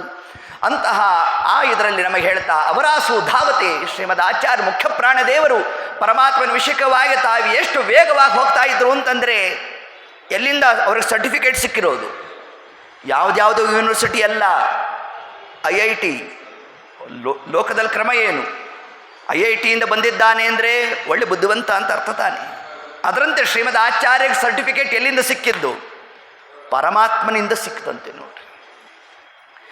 ಹನುಮದ ಅವತಾರದಲ್ಲಿ ತಾವು ಏನು ರಾಮದೇವರ ಸ್ತೋತ್ರವನ್ನು ನಡೆಸಿದ್ದಾರೆ, ಆಗ ಸ್ವಯಂ ರಾಮದೇವರು ಅಂದರು, ಲಕ್ಷ್ಮಣ ಏನು ಚಂದ ಮಾತಾಡ್ತಾ ಇದ್ದಾನೋ, ಇಷ್ಟು ಸ್ತೋತ್ರ ಮಾಡಬೇಕಾದರೆ ಸ್ವಯಂ ರಾಮದೇವರ ಮಾತಿದು. ನ ಋಗ್ವೇದ ವಿನೀತಸ್ಯ, ಋಗ್ವೇದ ಗೊತ್ತಿಲ್ಲ ಅಂದರೆ ಲಕ್ಷ್ಮಣ ಹಿಂಗೆ ಸ್ತೋತ್ರ ಮಾಡಲಿಕ್ಕೆ ಆಗೋಲ್ವೋ. ನಾ ಯಜುರ್ವೇದ ಧಾರಿಣ ನಾ ಸಾಮವೇದ ವಿದುಷಃ. ಯಜುರ್ವೇದ ಗೊತ್ತಿಲ್ಲ, ಸಾಮವೇದ ಗೊತ್ತಿಲ್ಲ ಅಂತಂದರೆ ಸರ್ವಥಾ ಹಿಂಗೆ ಸ್ತೋತ್ರ ಮಾಡಲಿಕ್ಕೆ ಆಗೋಲ್ಲಪ್ಪ ಅಂತಂದರೆ ಇದರ ತಾತ್ಪರ್ಯ ಸ್ವಯಂ ರಾಮದೇವರು ತಿಳಿಸ್ತಾ ಇದ್ದಾರೆ. ಹನುಮಂತ ದೇವರು ಅರ್ಥಾತ್ ಮುಖ್ಯ ಪ್ರಾಣದೇವರು ಸಮಗ್ರ ವೇದಾದಿಗಳು ಮುಖೋದ್ಗತ. ಹೀಗೆ ವೇದಾದಿಗಳೇ ಮುಖೋದ್ಗತ ಅಂತಂದರೆ ಇನ್ನು ಅದರ ಸಾರವಾಗಿರ್ತಕ್ಕಂತಹ ಅದರ ವ್ಯಾಖ್ಯಾನ ಸ್ಥಾನದಲ್ಲಿರ್ತಕ್ಕಂತಹ ಭಾಗವತ ಗ್ರಂಥ ಏನು ಆಚಾರ ಅತಿ ಸ್ಪಷ್ಟವಾಗಿ ಗದ್ಯರೂಪವಾಗಿರ್ತಕ್ಕಂಥದ್ದನ್ನು ತಾವು ಅಲ್ಲಿ ವಿಶೇಷತಃ ಅದನ್ನು ಅಲ್ಲಿ ತಾವು ಹೇಳ್ತಾ ಇದ್ದರೆ ಅಚ್ಯುತ ಪ್ರೇಕ್ಷಾಚಾರಂದರು ಇಷ್ಟೆಲ್ಲ ಯಾವ ಕಲ್ತ್ರಿ ಅಂದರು. ಇದು ಒಂದು ಜನ್ಮದ ಸಾಧನೆ ಅಲ್ಲ. ಹೌದು, ಅದಕ್ಕೆ ಆಚಾರ್ಯನು ಅತ್ರ ಜನ್ಮನಯತ್ಸೆ ಪಠಿತಂತೆ, ಅತ್ರ ಜನ್ಮಸು, ಹಿಂದಿನ 1 ಜನ್ಮ 2 ಜನ್ಮ ಅಲ್ಲಪ್ಪ, ಇದು ಜನ್ಮ ಜನ್ಮಗಳ ಸಾಧನೆ ಎಂದ್ಬಿಟ್ರು. ಅದರ ಬಲದಿಂದ ಇಷ್ಟು ಹೇಳ್ತಾ ಇದ್ದೇವೆ ಎಂದರು ಆಚಾರ್ಯ. ಅಂದರೆ ಪೂರ್ವ ಜನ್ಮದ ಸಂಸ್ಕಾರ ಇದ್ದರೆ ಮಾತ್ರ ಇಂತಹ ಕಾರ್ಯಗಳಾಗಲಿಕ್ಕೆ ಸಾಧ್ಯ. ಆಚಾರ್ಯ ತಿಳಿಸು, 1 ಜನ್ಮದಲ್ಲಿ ನಾವು ಹೇಳಿದ್ದೇವೆ, ಕೇಳಿದ್ದೇವೆ, ಬಾಯ್ಪಾಠ ಹಾಕಿದ್ದೇವೆ, ಅದರಿಂದ ಬಂತು, ಹಂಗೆಲ್ಲ ಬರ್ತಕ್ಕಂಥದ್ದಲ್ಲ ಅಂತ ತಿಳಿಸುತ್ತೆ. ಜನ್ಮ ಜನ್ಮಗಳ ಸಾಧನಾ ವಿಶೇಷದಿಂದ ಮಾತ್ರ ಆಗ್ತಕ್ಕಂಥದ್ದು ಯಾವುದು? ಇಂತಹ ಪ್ರಕ್ರಿಯಾದಿಗಳು. ಹಾಗಾದರೆ ಇಂದಿನಿಂದ ಇನ್ನು ಕೋಟಿ ಜನ್ಮದಲ್ಲಿ ನಾನು ಶ್ರೀಮದ್ ಆಚಾರ್ಯರಂತೆ ಪಂಚಮಸ್ಕಂದ ಭಾಗವತ ಯಾವುದನ್ನು ಕೇಳಿದ್ರು ನಾನು ಹೇಳ್ಬೋದಾ ಅಂತಂದರೆ ಆಗೋಲ್ಲ. ಮತ್ತು ಜನ್ಮ ಜನ್ಮಗಳ ಅಂತಂದ್ರಲ್ಲ, ಸ್ವರೂಪಗತವಾದಂತಹ ಯೋಗ್ಯತಾ ಇರಬೇಕು, ಅದರ ಜೊತೆಗೆ ಭಗವದ್ ಅನುಗ್ರಹ ಇರಬೇಕು, ಜೀವನ ಪರಿಶ್ರಮ ಇರಬೇಕು. 3 ಅಂಶಗಳು ಸೇರಿದರೆ ಮಾತ್ರ ಒಂದು ದೇವತಾ ಕಾರ್ಯ ನಡೆಯುತ್ತೆ. ಜೀವನಲ್ಲಿ ಯೋಗ್ಯತಾ ಇರಬೇಕು, ಅವನು ಪರಿಶ್ರಮ ಹಾಕಿರಬೇಕು, ಭಗವದ್ ಅನುಗ್ರಹ ಇರಬೇಕು. 3 ಅಂಶಗಳಿದ್ದರೆ ಮಾತ್ರ. ನೋಡ್ರಿ, ನಮ್ಮ ಹುಡುಗ ಬುದ್ಧಿವಂತ ಇದ್ದಾನೆ, ಓದಲ್ಲ, ಏನು ಪ್ರಯೋಜನ? ಹೌದು. ನಮ್ಮ ಹುಡುಗ ತುಂಬ ಓದ್ತಾನೆ, ಎಕ್ಸಾಮಲ್ಲಿ ಫೇಲ್ ಆಗ್ಬಿಡ್ತಾನೆ. ಇದು ಏನಕ್ಕೆ? ಈ ಒಂದು ಕ್ರಮ ಯಾಕೆ? ಯೋಗ್ಯತಾ ಇಲ್ಲ, ಶ್ರಮ ಹಾಕಿದ್ದಾನೆ, ಸರಿಯಪ್ಪ ಬುದ್ಧಿವಂತ ಇದ್ದಾನೆ, ಜೊತೆಗೆ ಪರಿಶ್ರಮನೂ ಹಾಕಿದ್ದಾನೆ, ರಿಸಲ್ಟ್ ಬರ್ತಾ ಇಲ್ಲ ಸರಿಯಾಗಿ. ಯಾಕೆ? ಭಗವದ್ ಅನುಗ್ರಹ ಇಲ್ಲ. 3 ಅಂಶಗಳು ಸೇರಿದ್ರೆ ಮಾತ್ರ ಒಂದು ಕಾರ್ಯ ಸಾಧ್ಯ. ಭಾಗವತ ತಾತ್ಪರ್ಯದಲ್ಲಿ ಆಚಾರ್ಯರು ಜೀವರ ಆ ಒಂದು ಅಧಿಕಾರಿ ವರ್ಗವನ್ನು ತಾವು ಪರಿಷ್ಕಾರ ಮಾಡಬೇಕಾದ್ರೆ ಇಷ್ಟು ಅಂಶವನ್ನು ತಿಳಿಸ್ತಾರೆ. ಯಾವಾಗ ಆಚಾರ್ಯರು ಪಂಚಮಸ್ಕಂದ ಭಾಗವತದ ಸಮಗ್ರ ನಿರೂಪಣೆಯನ್ನು ತಾವು ನಡೆಸಿದಾಗ ವೇದಾಂತ ವಿದ್ಯಾ ನಿಜರಾಜ ಪಾಲನೆ ಸಂಕಲ್ಪ್ಯಮಾನೋ ಗುರುಣಾಂ ಗರೀಯಸಿ ಆನಂದ ತೀರ್ಥೇತಿ ಪದಂ ಗುರೋದಿತಂ ಬಭೂವ. ಯಾವಾಗ ಆಚಾರ್ಯರ ಪ್ರತಿಭೆಯನ್ನು ಮೇಲಿಂದ ಮೇಲೆ ಅಚ್ಯುತ ಪ್ರೇಕ್ಷಾಚಾರ್ಯ ತಾವು ನೋಡ್ತಾ ಇದ್ರು, ಅಲ್ಲಿ ತನಕ ಕೇವಲ ಸನ್ಯಾಸ ದೀಕ್ಷೆ ಮಾತ್ರ ಕೊಟ್ಟಿದ್ದರು. ಆಚಾರ್ಯರ ಆ ಒಂದು ಕ್ರಮ, ಆ ಒಂದು ಪಾಂಡಿತ್ಯ, ಇದೆಲ್ಲವನ್ನು ಅವರ ನಿಷ್ಠೆ ಇದೆಲ್ಲ ನೋಡ್ತಾ ಅಚ್ಯುತ ಪ್ರೇಕ್ಷಾಚಾರ್ಯ ನಿರ್ಣಯ ಮಾಡಿದ್ರು, ಇವರಿಗೆ ಮುಂದೆ ವೇದಾಂತ ಸಾಮ್ರಾಜ್ಯವನ್ನು ನಾವು ಕೊಡಬೇಕು ಅಂತ ಮನಸ್ಸಿನ ಸಂಕಲ್ಪ ಮಾಡ್ತಾ ವೇದಾಂತ ವಿದ್ಯಾ ನಿಜ ರಾಜ್ಯ ಪಾಲನೆ ಸಂಕಲ್ಪ್ಯಮಾನೋ ಗುರುಣಾ ಗರೀಯಸಿ ಆನಂದ ತೀರ್ಥೇತಿ ಪದಂ ಗುರೋದಿತಂ.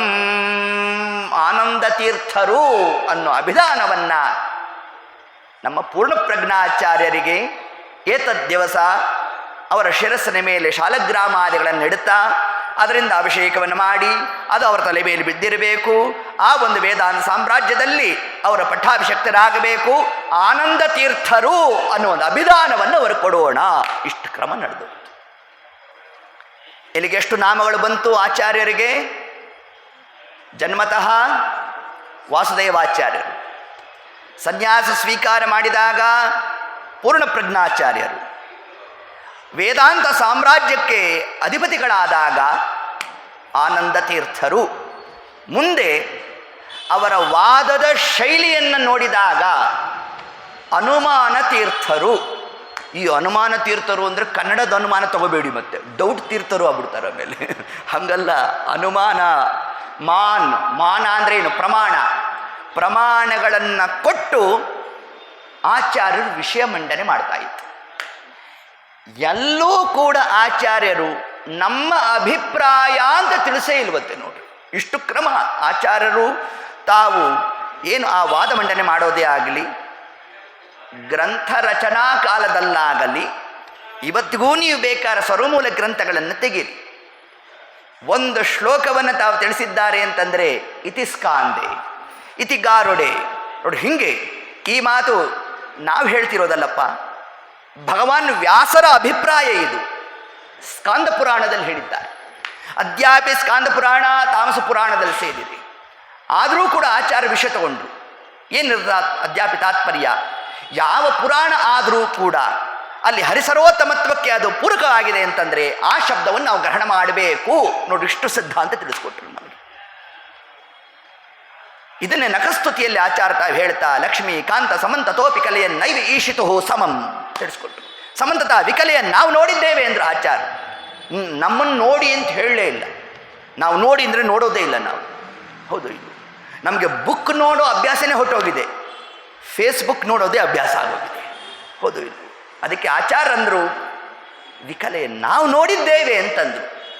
ಸಮಗ್ರ ವೇದೆ ರಾಮಾಯಣೆ ಚೈವ ಪುರಾಣೆ ಭಾರತೆ ತಥಾ ಆದೋ ಅಂತ್ಯೇ ಚ ವಿಷ್ಣು ಸರ್ವತ್ರ ಗೀಯತೆ. ಇಷ್ಟು ತಿಳ್ಕೊಂಬಿಟ್ರು. ವೇದ ಪುರಾಣ ಇತಿಹಾಸ ಏನೇನಿದೆ ಅದಲ್ಲಿ ಆದಿ ಭಾಗ ತಗೊಳ್ರಿ, ಮಧ್ಯಭಾಗ ತಗೊಳ್ರಿ, ಕೊನೆ ಭಾಗ ತಗೊಳ್ರಿ, ಯಾವ ಭಾಗ ತಗೊಳ್ರಿ, ಹರಿಸರ್ವೋತ್ತಮತ್ವವನ್ನೇ ಪ್ರತಿಪಾದನೆ ಮಾಡ್ತಕ್ಕಂಥದ್ದು. ಲಕ್ಷ್ಮೀಕಾಂತ ಸಮಂತ ತೋಪಿ ಕಲೆಯನ್ ನೈವ ಈಶಿತು ಸಮಂ. ಪರಮಾತ್ಮನಿಗೆ ಸಮರೇ ಇಲ್ಲ ಅಂತಂದರೆ ಇನ್ನು ಉತ್ತಮ ಹೆಂಗೆ ಬರ್ತಾರೋ. ಆದ್ದರಿಂದ ಹೀಗೆ ಆಚಾರ್ಯರು ತಾವು ಪ್ರಮಾಣವನ್ನು ಕೊಟ್ಟು ವಾದ ಮಂಡನೆ ಮಾಡೋದೇ ಆಗಲಿ, ಗ್ರಂಥ ರಚನೆಯನ್ನು ಮಾಡಿಕೊಡೋದೇ ಆಗಲಿ, ಈ ಒಂದು ಕ್ರಮವನ್ನು ಇಟ್ಕೊಂಡಿದ್ದರಿಂದಾಗಿ ಅವರಿಗೆ ಬಂದಂತಹ ನಾಮ ಅನುಮಾನ ತೀರ್ಥರು. ಅನುಸೃತ್ಯ ಮಾನ ಪ್ರಮಾಣವನ್ನು ಅನುಸರಿಸಿ ಯಾರು ವಾದ ಮಂಡನೆಯನ್ನು ಮಾಡ್ತಾ ಇದ್ದರೋ ಅವರೇ ಅನುಮಾನ ತೀರ್ಥರು. ಮುಂದೆ ಸುಖತೀರ್ಥರು ಅಂತ ಕರೆದು. ಯಾಕೆ? ಸುಖಪ್ರದವಾದಂತಹ ಯಾವ ಶಾಸ್ತ್ರವನ್ನು ನಾವು ಹಿಡಿದ್ರೆ, ತೀರ್ಥ ಅಂದರೆ ಏನು? ತೀರ್ಥ ಅಂದರೆ ಶಾಸ್ತ್ರ. ದೇವರಿಗೆ ಅಭಿಷೇಕವಾದ ಜಲ ತೀರ್ಥ, ಕ್ಷೇತ್ರಗಳು ತೀರ್ಥ, ಯತಿಗಳು ತೀರ್ಥ, ಎಲ್ಲ ಕಡೆ ತೀರ್ಥ. ಏನು ತೀರ್ಥ ಅಂದರೆ? ತೀರ್ಯತೆ, ಯಾವುದು ನಮ್ಮನ್ನು ದಾಟಿಸೋತ್ತೋ ಅದು ತೀರ್ಥ, ಅಷ್ಟೇ ಅರ್ಥ. ಅದಕ್ಕೆ ದೇವರಿಗೆ ಅಭಿಷೇಕವಾದ ಜಲವನ್ನು ನಾವು ತಗೋಬೇಕಾದ್ರೆ ಏನಂತೇವೆ? ಪ್ರಥಮಂ ಕಾಯಶುದ್ಧ್ಯರ್ಥಂ, ದ್ವಿತೀಯಂ ಧರ್ಮ ಸಾಧನಂ, ತೃತೀಯಂ ಮೋಕ್ಷಂ ಆಪ್ನೋತಿ. ಯಾವುದು ನಮ್ಮನ್ನು ಸಂಸಾರ ಸಾಗರದಿಂದ ತೀರ್ಯತೆ ದಾಟಿಸೋತ್ತೋ ಅದು ತೀರ್ಥ ಶಬ್ದ ಕೊಟ್ಬಿಟ್ರು. ಶಾಸ್ತ್ರವನ್ನು ತೀರ್ಥ ಅಂತ ಯಾಕೆ ಕರೆದ್ರು ಅಂತಂದರೆ, ಜ್ಞಾನೇನೈವ ಪರಂಪದಂ, ಜ್ಞಾನದಿಂದಲೇ ನಮಗೆ ಮೋಕ್ಷ ಪ್ರಾಪ್ತಿ. ಹಾಗಾದರೆ ಜ್ಞಾನ ಬರೋದು ಯಾವುದರಿಂದ? ಶಾಸ್ತ್ರದಿಂದ. ಅದನ್ನು ಶಾಸ್ತ್ರವನ್ನು ಏನಂತ ಕರೆದ್ರು? ತೀರ್ಥ ಅಂತ ಕರೆದ್ರು. ಆ ಮೋಕ್ಷಪ್ರದವಾದ ಶಾಸ್ತ್ರವನ್ನು ಯಾರು ಕೊಟ್ಟರೋ ಅವರು ಕೂಡ ಏನಾದರೂ ತೀರ್ಥ ಶಬ್ದ ವಾಚ್ಯರಾದರು. ಅಂದಿನಿಂದ ಆನಂದ ತೀರ್ಥರು. ಆನಂದಪ್ರದವಾದ ತೀರ್ಥ ಶಾಸ್ತ್ರವನ್ನು ಯಾರು ಕೊಟ್ಟರೋ ಅವರು ಆನಂದ ತೀರ್ಥರು. ಇನ್ನು ಪರಮಾತ್ಮ ಆನಂದಮಯ ಅಂತ ಯಾರು ಪ್ರತಿಪಾದನೆ ಮಾಡಿದ್ರು ಗ್ರಂಥರೂಪೇಣ ಅವರು ಆನಂದ ತೀರ್ಥರು. ಯಾಕೆ? ಮೋದೋ ದಕ್ಷಿಣ ಪಕ್ಷ ಪ್ರಮೋದೋ ಉತ್ತರ ಪಕ್ಷ ಆನಂದ ಆತ್ಮ ಬ್ರಹ್ಮಪುಚ್ಛಂ ಪ್ರತಿಷ್ಠಾ. ವೇದ ಮಾತು. ಪರಮಾತ್ಮ ಹೇಗಿದ್ದಾನೆ? ಆನಂದಮಯಗೆ ಚಿನ್ಮಯಗೆ ಶ್ರೀಮನ್ನಾರಾಯಣಗೆ ಆರತಿಯೇ ತೀರೆ ಆನಂದಮಯಗೆ ಚಿನ್ಮಯಗೆ. ವಾದಿರಾಜ ಗುರು ಸಾರ್ವಭೌಮರು ಮಾಡಿರ್ತಕ್ಕಂತಹ ಪರಮಾನುಗ್ರಹ ಇದು. ಸಮಸ್ತವಾದ ಸಾಧಕ ವರ್ಗ ಯಾರ್ಯಾರಿಗೆ ಬ್ರಹ್ಮಸೂತ್ರ ವೇದ ವೇದಾಂತಾದಿಗಳ ಅಧಿಕಾರ ಇಲ್ಲವೋ ಅಂಥವರು ಪರಮಾತ್ಮನ ಯಾವ ಒಂದು ಗುಣವನ್ನು ಉಪಾಸನೆ ಮಾಡಲಿಲ್ಲ ಅಂದರೆ ಅವ್ರಿಗೆ ಮೋಕ್ಷಾದಿಗಳ ಸಿದ್ಧಿ ಇಲ್ಲ ಅಂತ ತಿಳಿಸ್ತಾ ಇದೆಯೋ ಅಂತಹ ಆ ಶಬ್ದವನ್ನೇ ಹಿಡಿದು ಪ್ರಾಕೃತ ಒಂದು ದೇವರ ನಾಮದಲ್ಲಿ ಸೇರಿಸ್ಬಿಟ್ರು. ಆನಂದಮಯಗೆ ಚಿನ್ಮಯಗೆ ಅನ್ನೋ ಶಬ್ದ ಏನು ಬಂದಿದೆಯಲ್ಲ ಇದು ಬ್ರಹ್ಮಸೂತ್ರದಲ್ಲಿ ಬರೋ ಶಬ್ದ. ಓಂ ಆನಂದಮಯೋ ಅಭ್ಯಾಸಾತ್ ಓಂ ಅನ್ನೋ ಒಂದು ಬ್ರಹ್ಮಸೂತ್ರ. ಪರಮಾತ್ಮನನ್ನು ಆನಂದಮಯ ಆನಂದಪೂರ್ಣ ಅನ್ನೋ ಒಂದು ಕ್ರಮದಿಂದ ನಾವು ಉಪಾಸನೆ ಮಾಡಿಲ್ಲ ಅಂತಂದರೆ ಮೋಕ್ಷಾದಿಗಳು ಇಲ್ಲ ಅಂತ ತಿಳಿಸಿದ್ದಾರೆ. ಹಾಗಾದರೆ ಉಳಿದಂಥವರು ಅವ್ರ ಸಾಧನೆ ಹೇಗಾಗಬೇಕು ಅಂತಂದರೆ ಅದಕ್ಕೆ ಆ ಶಬ್ದವನ್ನೇ ರಾಜರು ತಾವೊಂದು ದೇವರ ನಾಮದಲ್ಲಿ ಹಾಕಿ ಓಂಕಾರವನ್ನು ತೆಗೆದುಹಾಕಿ ಬರೀ ಆನಂದಮಯ ಅನ್ನೋ ಶಬ್ದವನ್ನು ಹಾಕಿ ಎಲ್ಲರ ಬಾಯಿಂದ ಅದನ್ನು ಹೇಳಿಸೋ ಒಂದು ಕ್ರಮವನ್ನು ಏನು ಕೊಟ್ಟಿದ್ದಾರೆ ಅಂದರೆ ಇದರ ತಾತ್ಪರ್ಯ ಮುಂದೆ ಇವರು ಕೂಡ ಶ್ರೀಮದಾಚಾರ್ಯ ಸ್ಥಾನಕ್ಕೆ ಬರ್ತಕ್ಕಂಥವರು ಅನ್ನೋದನ್ನು ಒಂದೊಂದು ಶಬ್ದದಿಂದಲೂ ಕೂಡ ಏನು ಪ್ರತಿಪಾದನೆ ಮಾಡಿದ್ದಾರೆ. ಏತತ್ ಕ್ರಮದಿಂದ ಆನಂದ ತೀರ್ಥರು ಅಂತಂದರೆ ಆ ತೀರ್ಥ ಶಾಸ್ತ್ರದಿಂದ ಏನು ತಿಳಿಸ್ಕೊಟ್ರು? ಪರಮಾತ್ಮ ಆನಂದಮಯನಾಗಿದ್ದಾನೆ, ದೇವರು ಆನಂದಮಯನಾಗಿದ್ದಾನೆ ಅಂತಂದರೆ ಯಾವ ಒಂದು ಅಂಶವನ್ನು ನಾವು ನಿರಾಕರಣೆ ಮಾಡಿದಂತೆ ಆಯಿತು? ಪರಮಾತ್ಮ ನಿರ್ಗುಣ ಅಲ್ಲ ಅನ್ನೋದನ್ನೇ ನಿರೂಪಣೆ ಮಾಡಿದ್ದು ದೇವರು ಆನಂದಮಯ. ನಾರಾಯಣಾಯ ಪರಿಪೂರ್ಣ ಗುಣಾರ್ಣವಾಯ ನಾರಾಯಣಂ ಗುಣೈಸ್ಸರ್ವೈಃ ಉದೀರ್ಣಂ ದೋಷವರ್ಜಿತಂ ಕಾಂತಾಯ ಕಲ್ಯಾಣ ಗುಣೈಕಧಾಮ್ನೆ ನವದ್ಯುನಾಥ ಪ್ರತಿಮ ಪ್ರಭಾಯ ನಾರಾಯಣಾಯ ಅಖಿಲ ಕಾರಣಾಯ ಶ್ರೀ ಪ್ರಾಣನಾಥಾಯ ನಮಸ್ಕರೋಮಿ ಅಂತ ಹೀಗೆ ಆನಂದ ತೀರ್ಥರ ಈ ಒಂದು ವೈಭವವನ್ನು ನಾವು ನೀವು ಚಿಂತನೆಯನ್ನು ಮಾಡ್ತಾ ಇನ್ನು ಮುಂದೆ ವಾದಿಸಿಂಹ ತಾನು ಬಂದು ಒಂದು ವಾದ ಮಂಡನೆ ಮಾಡ್ದ. ಲೋಕದಲ್ಲಿ ಕ್ರಮ ಹೇಗಿರ್ತದಂತೆ, ಯಾರ ಸನ್ಯಾಸಾಶ್ರಮವನ್ನು ಸ್ವೀಕಾರ ಮಾಡಿದಾಗ ಏನು ಉದ್ದೇಶ, ಯಾಕೆ ತಗೊಂಡ್ರಿ ಸನ್ಯಾಸವನ್ನು ಅಂತಂದ್ರಿ, ಆಗ ಒಂದು ಉದ್ದೇಶವನ್ನು ನಾವು ಹೇಗೆ ಹೇಳ್ತೇವೆ. ಅದರಂತೆ ಶ್ರೀಮದ್ ಆಚಾರ್ಯರನ್ನು ಪ್ರಶ್ನೆ ಮಾಡಿದ್ರು, ನೀವು ಸನ್ಯಾಸವನ್ನು ಯಾಕೆ ತಗೊಂಡ್ರಿ ಅಂತ ಕೇಳಿದಾಗ ಆಗ ಆಚಾರ್ಯಂದರು ದ್ವೈತ ಮತ ಸ್ಥಾಪನೆಗಾಗಿ ಅಂತಂದು. ದ್ವೈತ ಮತ ಸ್ಥಾಪನೆ ಅಂದರೆ ಭೇದವಾದ. ಹೌದು, ಭೇದವಾದವನ್ನು ಸ್ಥಾಪನೆ ಮಾಡಲಿಕ್ಕೋಸ್ಕರ ನೀವು ಯತ್ಯಾಶ್ರಮಕ್ಕೆ ಬಂದ್ರ, ಈಗಾಗಲೇ ಸಿದ್ಧಿ, ಅದು ಗೊತ್ತಿರೋ ವಿಷಯ. ಗೊತ್ತಿರೋ ವಿಷಯನೇ ಪುನಃ ಏನ್ರಿ ಹೇಳೋದು ನೀವು, ಅದಕ್ಕೆ ನೀವು ಸನ್ಯಾಸ ತಗೊಂಡ್ರ ಅಂತಂದರು. ಅಂದಾಗ ಆಚಾರ್ಯಂದರು ಭೇದ ಮತ ಅಷ್ಟು ಸುಲಭನಾ, ಏನು ಜೀವ ಭೇದ ಅಷ್ಟೇ ತಾನೇ, ಹೌದು ನಾವು ಒಪ್ಪಿದ್ದೀವಿ ಅಂದರು ಅನೇಕ ವಾದಿಗಳು. ಅದನ್ನು ಪ್ರತಿಪಾದನೆ ಮಾಡಲಿಕ್ಕೋಸ್ಕರ ನೀವು ಸನ್ಯಾಸ ತಗೊಂಡ್ರ ಅಂತಂದರೆ ಆಗ ಆಚಾರ್ಯಂದರು ಭೇದ ಮತ ಅಷ್ಟು ಸುಲಭ ಅಲ್ಲ ಅಂದರು. ಯಾಕೆ ಸುಲಭ ಅಲ್ಲ? ಎರಡು ಪದಾರ್ಥ ಭೇದನೆ, ಜಡ ಜಡ ಭೇದ, ಹೌದು ನಾವು ಒಪ್ಪಿದ್ದೇವೆ ಅಂತಂದು. ಘಟಕ್ಕೂ ಪಟಕ್ಕೂ ಭೇದ ಇದೆ, ಅದಕ್ಕೆ ಆಚಾರ್ಯಂದು ಹೌದು ತಾನೆ, ಘಟಕ್ಕೂ ಭೇದ ಇದೆ, ಆಯಿತು ಒಪ್ಪಿದ್ದೀವಿ. ಈಗ ನಾವು ಆ ಭೇದವಾದವನ್ನು ಹಿಡಿತೀವಿ, ನೀವು ಭೇದವಾದವನ್ನು ಪ್ರತಿಪಾದನೆ ಮಾಡಿರಿ ಅಂತ ಆಚಾರ್ಯ ಪೂರ್ವಪಕ್ಷಕ್ಕೆ ನಿಂತ್ಕೊಂಡ್ಬಿಟ್ರು. ಅವರು ನಮ್ಮ ಸಿದ್ಧಾಂತದ ಪರವಾಗಿ ಅವರು ಮಾತಾಡಬೇಕು, ಆಚಾರ್ಯ ಪೂರ್ವಪಕ್ಷ ತಗೊಂಡಿರಬೇಕು. ತಗೊಂಡ ಯಾವ ಹಂತಕ್ಕೆ ತಗೊಂಡು ಹೋದರು, ಘಟಪಟಕ್ಕೂ ಭೇದನೋ ಅಭೇದನೋ, ಭೇದನೆ, ಹೌದಾ? ಹಾಗಾದ್ರೆ ಪಟಕ್ಕೂ ಭೇದ ಪದಾರ್ಥಕ್ಕೂ ಭೇದ ಇದೆಯೋ ಅಭೇದ ಇದೆಯೋ ಅಂತ ಪ್ರಶ್ನೆನೇ ಅರ್ಥ ಆಗಲಿಲ್ಲ ಅವ್ರಿಗೆ. ನೋಡಿ ಹಿಂಗಾಗೋಯ್ತು ಕ್ರಮ. ಆಗ ಆಚಾರ್ಯಂದರು ನೋಡ್ರಿ, ಇದೇ ಅದ್ಯಾಪಿ ಎಲ್ಲಿ ಬರ್ತೀವಲ್ಲ ವಿಷ್ಣು ತತ್ವ ನಿರ್ಣಯದಲ್ಲಿ ಇವೆಲ್ಲ ಬರ್ತಕ್ಕಂಥ ವಿಷಯಗಳು ಅಲ್ಲಿ ತಿಳಿಸ್ತಾರ ಆಚಾರ್ಯ. ಹೇಗೆ ಭೇದ ಮತ ಅಂತ ಅಂದರೆ ನಾವು ನೀವು ತಿಳ್ಕೊಳ್ಳುವಷ್ಟು ಸುಲಭವಾಗಿರ್ತಕ್ಕಂಥದ್ದಲ್ಲ, ಹೌದೋ ಇಲ್ಲೋ? ಒಂದು ಜಿಜ್ಞಾಸ ಕೊಟ್ಟು ಇವತ್ತಿಗೆ ಮಂಗಳ ಮಾಡ್ತೇನೆ. ನಮ್ಮಲ್ಲಿರ್ತಕ್ಕಂಥದ್ದೇನು, ಎಷ್ಟು ಭೇದ ಒಪ್ಪಿದ್ದೇವೆ, ಪಂಚಭೇದ ತಾರತಮ್ಯ, ಹೌದಾ? ಇದರಲ್ಲಿ ಏನೇನು ಸೇರಿದೆ? ಜೀವ ಭೇದ 1, ಜೀವ ಜಡ ಭೇದ 2, ಜಡ ಜಡ ಭೇದ 3, ಜಡ ಈಶ ಭೇದ 4, ಜೀವ ಈಶ ಭೇದ 5. ಮುಗಿದೋಯ್ತು. ಇದರಲ್ಲಿ ಏನ್ರಿ ಇದೆ? ಜಿಜ್ಞಾಸ ಇದೆ. ಲಕ್ಷ್ಮೀದೇವಿನ ಎಲ್ಲಿ ಬಿಟ್ರಿ? ಜೀವ ಈಶ ಭೇದ ಅನಾದಿ ನಿತ್ಯಳು ಅಕ್ಷರ ಪುರುಷಳು ಆಗಿದ್ದಾಳೆ. ಹಾಗಾದ್ರೆ ಲಕ್ಷ್ಮೀದೇವಿಯನ್ನು ನೀವು ತಗೊಳ್ಳಿ ಕನ್ಸಿಡರೇ ಮಾಡಲಿಲ್ಲ ನಿಮ್ಮ ಆಚಾರ. ಪಂಚಭೇದ ಅಲ್ರಿ, ನಿಮ್ಮ ಥನೇ ನಾವು ಬೇಕಾದ್ರೆ ಒಪ್ತೇವೆ, ಅಷ್ಟಭೇದ ತಾರತಮ್ಯ ಹೇಳಬೇಕು. ಲಕ್ಷ್ಮೀ ಈಶ ಭೇದ ತಗೊಳ್ರಿ, ಲಕ್ಷ್ಮೀ ಜಡಭೇದ ತಗೊಳ್ರಿ, ಲಕ್ಷ್ಮೀ ಜೀವಭೇದ ತಗೊಳ್ರಿ. ಎಷ್ಟಾಯ್ತು ಅಲ್ಲಿಗೆ? 3 ಕೂಡಿಸು 5, ಅಷ್ಟಭೇದ ಆಗಬೇಕಾಯಿತು. ಆಚಾರ ಕೊಟ್ಟಿದ್ದು ಪಂಚಭೇದ. ಪಂಚಭೇದಾತ್ಮಕ ಪ್ರಪಂಚಕ್ಕೆ ಪಂಚರೂಪಾತ್ಮಕನೇ ದೈವಕ. ಪಂಚರೂಪ ಅಂತ ಏನು ಜಗನ್ನಾಥದಾಸ ಹರಿಕಥಾಂ ಸಾರದಲ್ಲಿ ತಾವು ತಿಳಿಸಿದ್ದಾರೆ. ಸತ್ಯ ಜಗಕ್ಕಿದು ಪಂಚಭೇದವು ನಿತ್ಯ ಶ್ರೀ ಗೋವಿಂದನ ಕೃತ್ಯವರಿತು ತಾರತಮ್ಯದಿ ಕೃಷ್ಣನದಿಕೆಂದು ಸಾರಿರೈ. ಇಲ್ಲೂ ಕೂಡ ಹೇಳಬೇಕಾದ್ರೆ ಪಂಚಭೇದವನ್ನೇ ಹೇಳಿದ್ರು. ಆದರೆ ಅಷ್ಟಭೇದ ಆಗಬೇಕಾಗಿತ್ತು. ಪಂಚಭೇದದಲ್ಲಿ ಆಚಾರ್ಯನ ಸಮನ್ವಯ ಮಾಡಿಬಿಟ್ರಲ್ಲ, ಇದಕ್ಕೆ ಹೇಗೆ ನಾವು ಉತ್ತರ ತಗೋಬೇಕು ಅಂದರೆ ಭೇದಮತ ನಾವು ತಿಳಿದಷ್ಟು ಸುಲಭವಾಗಿ ಇದನ್ನು ಅರ್ಥ ಮಾಡ್ಕೊಳ್ತಕ್ಕಂಥದ್ದಲ್ಲ. ಜೀವರು ಅನೇಕ ಜನ್ಮಗಳ ಸಾಧನೆ ಮಾಡಿದರೆ ಮಾತ್ರ ಆಚಾರ್ಯರ ಸಿದ್ಧಾಂತ ಅವರಿಗೆ ರುಚಿಸ್ತಕ್ಕಂಥದ್ದು ಅನ್ನೋದನ್ನೇ ನಾವು ಹೇಳ್ತಾ, ಈ ಪ್ರಶ್ನೆಗೆ ನಮಗೆ ಉತ್ತರ ಬೇಕಾದರೆ ನಾಳೆ ದಿವಸದ ಮಂಗಲೋತ್ಸವಕ್ಕೆ ನೀವು ಬರಲೇಬೇಕು, ಇದಕ್ಕೆ ನಾವು ಉತ್ತರ ತಗೊಳ್ಳೇಬೇಕು ಅಂತ ಹೇಳ್ತಾ ಸರ್ವಂ ಶ್ರೀ ಕೃಷ್ಣಾರ್ಪಣಮಸ್ತು. ಹರಯೇ ನಮಃ.